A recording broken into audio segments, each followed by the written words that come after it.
Alors dans cette vidéo, j'utilise toujours STM32 Nucleo F401 et l'objectif c'est de mesurer l'état haut d'une PWM enfin la durée de l'état haut d'une PWM que j'injecte sur PA0, le GPU PA0. Là j'ai avec un GBF, je génère une fréquence de 1 kHz des carrés dans 0,2 volts. La période est de 1 milliseconde. La durée de l'état haut, c'est la moitié, c'est 500 microsecondes. L'objectif c'est qu'il me lise cette durée. À quoi ça peut servir? Eh bien, ça peut servir à décoder le signal issu d'un récepteur FM lorsqu'on pilote un drone par exemple. Donc là, j'ai ouvert un projet, pour l'instant il est vide, projet que j'appelle Input Capture. Et PA0, je vais le configurer en timer 2 CH1. Donc quel va être le principe de la mesure? Eh bien, je veux que le STM32 me déclenche une interruption sur le front montant qui déclenche un timer à partir de là, qui compte jusqu'à ce qu'il y ait le front descendant. Il arrête, déclenche une nouvelle interruption et stoppe le timer et il lit la valeur du timer. Voilà l'objectif. Donc PA0, je vais mettre en timer 2 channel 1. Voilà, et je vais configurer le timer 2. Clock source, clock interne, channel 1, input capture. Et je veux qu'il se déclenche pas sur les fronts montants, pas sur les fronts descendants, mais sur les deux, fronts montants et descendants. Et il faut que j'active l'interruption du timer 2.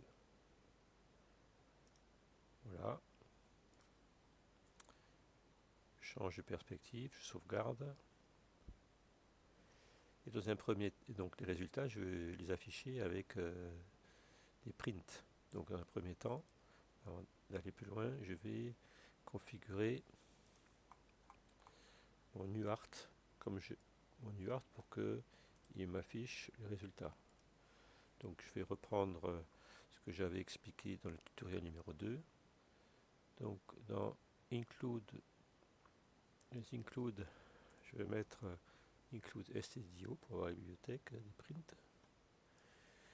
Je vais utiliser un certain nombre de variables que je vais insérer dans user code begin private variable. C'est une variable que je vais utiliser pour lire la durée du front montant. Voilà. Donc tout ça je vais générer avec l'IA, mais c'est bien de le mettre au bon endroit. Et lorsqu'on développe un code, il faut vraiment, moi je conseille de faire petit à petit chaque fonction les unes après les autres.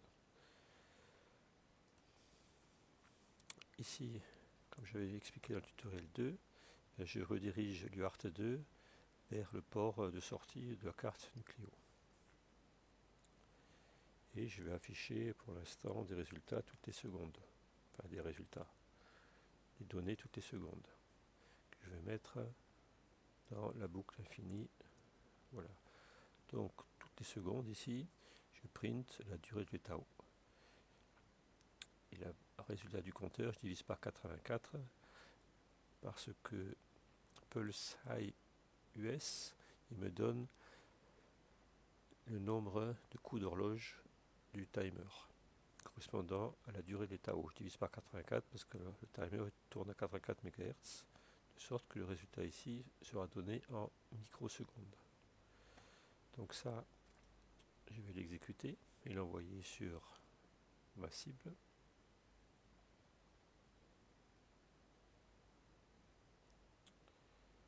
Ok, je démarre et j'ouvre un terminal. Terre à terme, ça peut être petit ou mobile externe. Voilà. Ok, donc ici, là c'était le résultat précédent. Là, pour l'instant, il ne mesure rien puisque je n'envoie pas de signal. Que je n'ai pas configuré encore mes interruptions. Je continue donc.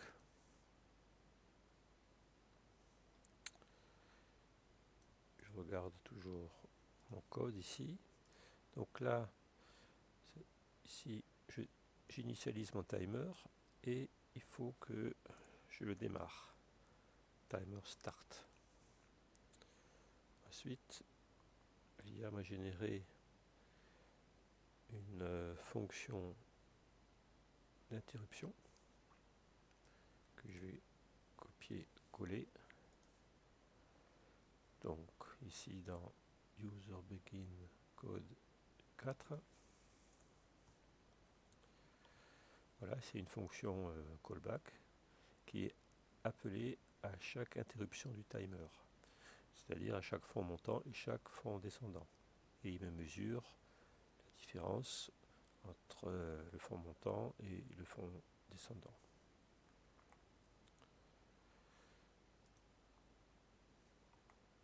Et le résultat est affiché toutes ici les secondes. Donc ça, je vais l'exécuter.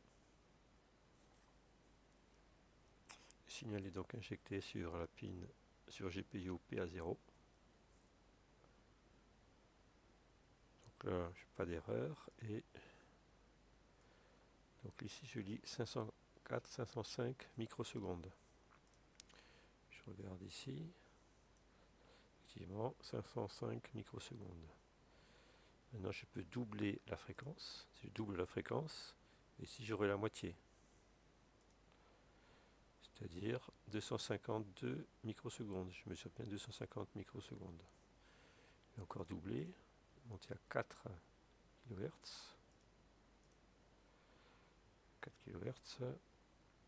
Donc la durée de l'état haut mesurée au microscope, c'est 124 microsecondes. Je mesure 125 microsecondes. Donc mon code arrive à lire la durée de l'état haut d'une PWM ici à 4 kHz. Voici pour ce tutoriel.